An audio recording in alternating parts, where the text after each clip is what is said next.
Alright, hey there folks.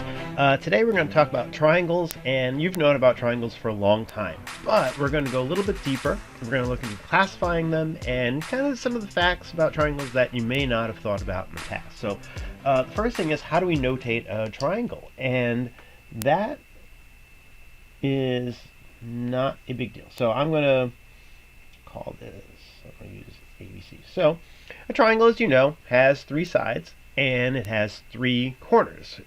We call those vertices. So each one is a vertex. And when we name a triangle, well, like a lot of the other things, the names and the notation make a lot of sense. So we just draw a little triangle, and then we name the three vertices in any order we want to. So I'm going to call this one BCA, but you could just call it ABC if you want to, or CBA. As long as you name all three vertices, you're good. Right? But what we're going to start with first is how to classify them. And you can classify triangles by their sides and by their angles. We're going to start with the angles. And a triangle that we're going to deal with a lot at some point is called a right triangle. And a right triangle has a right angle in it. We've talked about this, and we know that the angles in a triangle, the measures all add up to 180 degrees. So if you have a 90-degree angle in one, the other two angles add up to 90. So you can't have two 90-degree angles in a triangle, because then the third one would have to be 0, and that wouldn't make any sense. So a right triangle would look something like that. Right? We can also look at what's called an obtuse triangle. So an obtuse angle is an angle greater than 90 degrees, but less than 180.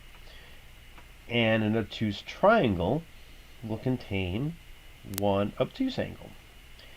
And for the same reasons that I talked about earlier, you can't have two obtuse angles in a triangle. So I might have something that looks like that, and there's my obtuse angle.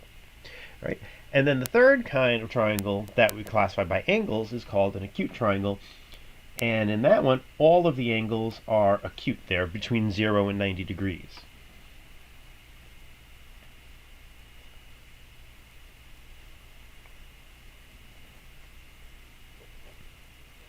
So something like that would be an acute triangle. Right? We can also name triangles or classify them by the sides, by the lengths of their sides. So we have three types there as well. One is called a scalene triangle. So in a scalene triangle, all the sides have different lengths.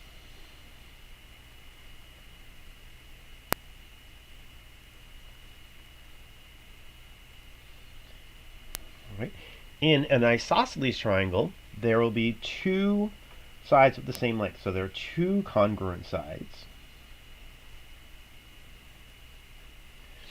And when you have an isosceles triangle, we're going to see that in examples in a minute, that you can also have, when you have two congruent sides, you're also going to have two congruent angles. And we're going to explore that at a later time.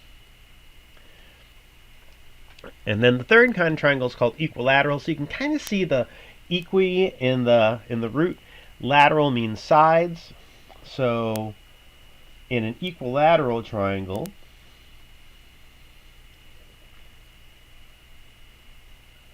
all three sides are the same length.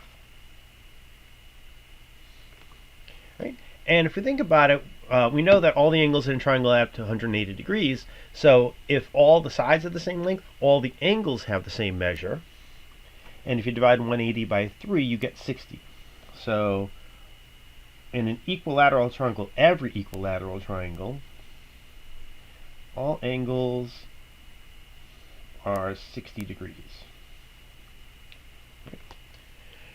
Now, we're going to look at a couple of examples to try and classify them. So let's go and take a look at our example sheet. And our first one, so we're going to write two answers for each of these. So in my triangle, I notice that all the sides are the same length. So it's equilateral. So I'm looking to see how many sides are congruent. And all the angles, like we can see again, are 60 degrees. And they're all acute angles, so we could say that this is an equilateral triangle and an acute triangle. Now, another word that we use to classify triangles, we're not totally responsible for it. is called equiangular, and equiangular just means all the angles are the same. So every equilateral triangle is also equiangular. All right, let's take a look at our next one over here. So now I've got three sides that are all different lengths.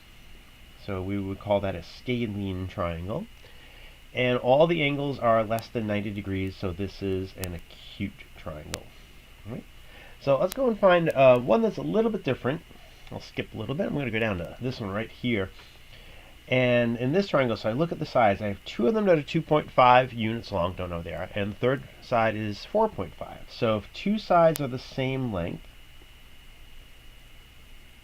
we call that isosceles. So we have two legs that are the same, two sides that are congruent. And you notice that if you go across from those, we're going to have to learn like what angles are across from what sides. But this angle is across from that side, and this angle is across from this side. If I go, the two angles, two vertices that make this side up, the one that's the other vertex is that third opposite vertex, all right? And we notice that those angles are congruent. So when I think two congruent sides, I always think two congruent angles as well.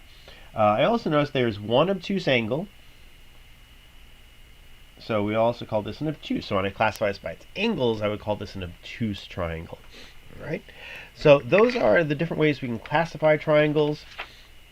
And a couple of other things that I noticed. I'll go back to this and take a look at it. So one thing is called the triangle inequality theorem. And what it says is that if I take any two sides of a triangle, they always have to add up to be more than the third side.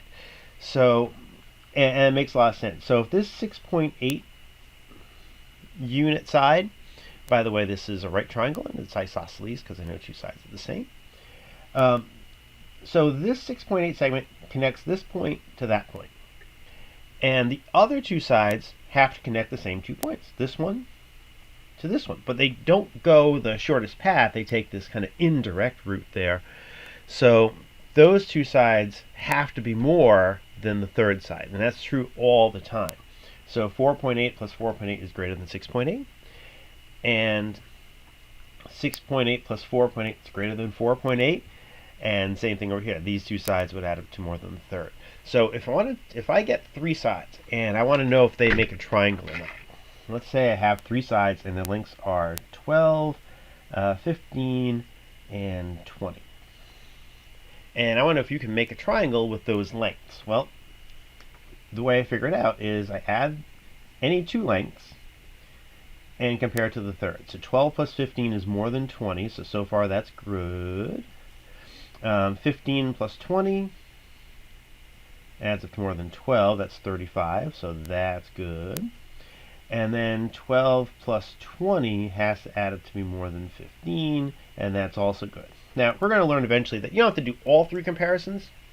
We just need to make sure that the shorter two sides add up to be more than the longest side. That's this one right here.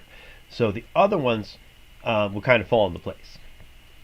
All right, let's try this one. Let's say I had 4, 13, and 17. So those are three lengths of three segments. Can I make a triangle out of it? So if I add 4 plus 13 together, and I get 17, so it's not greater than the third side, it's equal to the third side. So if that happens, then I don't get a triangle, I just get two segments that would kind of line up exactly with the third one, and then this would not be a triangle. So you can't make a triangle with those lengths. All right. One last thing to talk about, angle-side relationship. So I'm going to go back to this for a second. And just one other thing I wanted to point out to you is that if I look at, say I look at this triangle, the longest side of a triangle is always across from the largest angle. So here's the largest angle, the 90-degree angle. And if I go across from that, that's going to be the longest side. Right?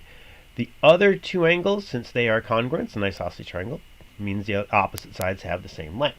So if I go look at a scalene triangle, the largest angle is the 79 degrees, and the longest side is the 8.7, which is across from that angle. The smallest angle is the 44 degrees, and if I go across from that, that's the 6.1, and that's the shortest of the three lengths. And then the medium one, the medium-sized angle, the one in the middle, is across from the side that is in the middle of the other two. All right. So that is kind of the basics of triangles in a nutshell. We're going to look at angle relationships and side relationships and solve for missing sides and angles eventually, and then we're going to learn about right triangles and trigonometry. So it's a long way to go with this. So hopefully you got something out of this. All right, thank you very much, and have a good day.